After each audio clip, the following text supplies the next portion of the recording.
नमस्कार Devanjali cooking channel को आपण मानकु स्वागत करुच्ची सांग माने आज आम बनवा सजना छुई परोटा बहुत ही टेस्टी और बहुत ही हेल्दी रेसिपी सांग माने निहाती ट्राए करेंगे।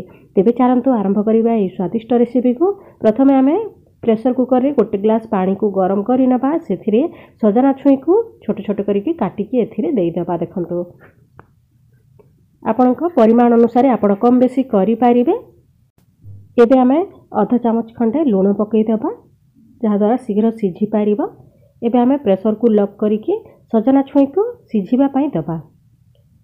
2-3टा हुइसिल आसीगले आपण प्रेसर कुकर को बंद करदे। देखंतु बढ़िया भाव में आमर सजना छुईटा सिझी जाइए। देखंतु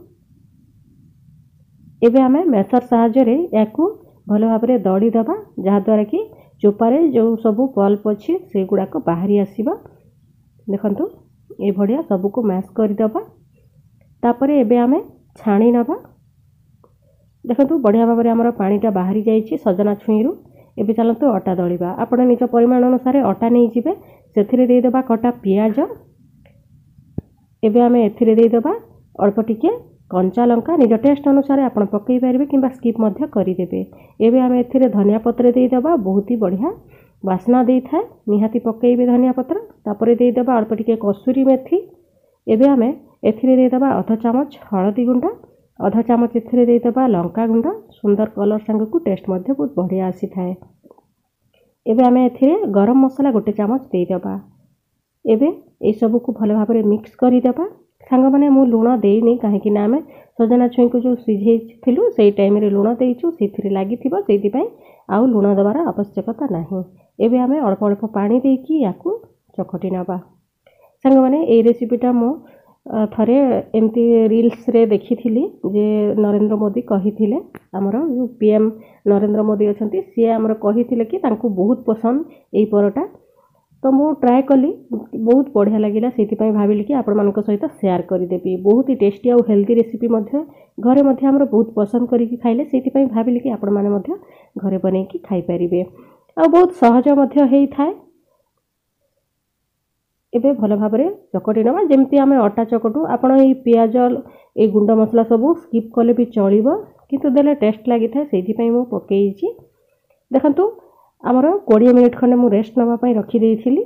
20 मिनिट परे आउ थरे भल भाव में चकटी नवा। तापरे आमे एथिरो गोळा काढी नवा जमती कि आपण जते बड़ परोटा करबा पई चाहथिबो सेते बड़ गोळा नेबे। देखंतु बहुत बढ़िया सॉफ्ट हो जाइछि आमर डोटा।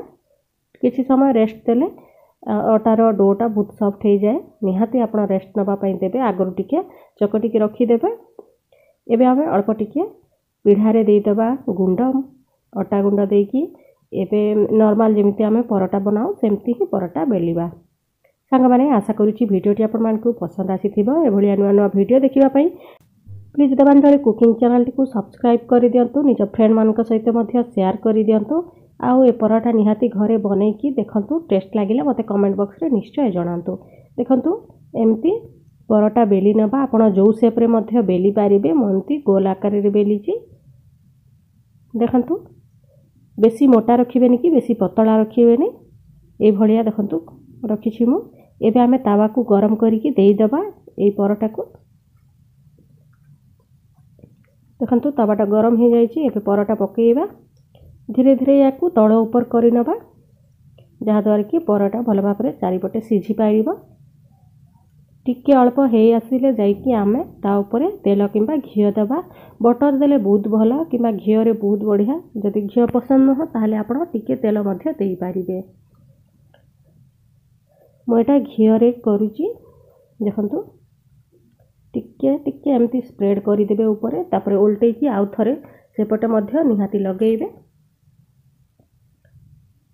सांग माने आपण या छुआ मानकु मध्य टिफिन बॉक्स रे देई पारिबे। लंका को स्किप करदेवे जहाँद्वारा छुआ माने आराम रे खाई पारिबे।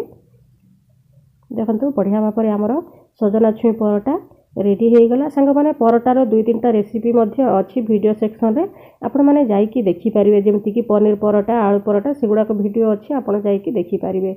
देखा हबो नेक्स्ट वीडियो रे आ गोटे नुआ रेसिपी सहित। Thank you for watching.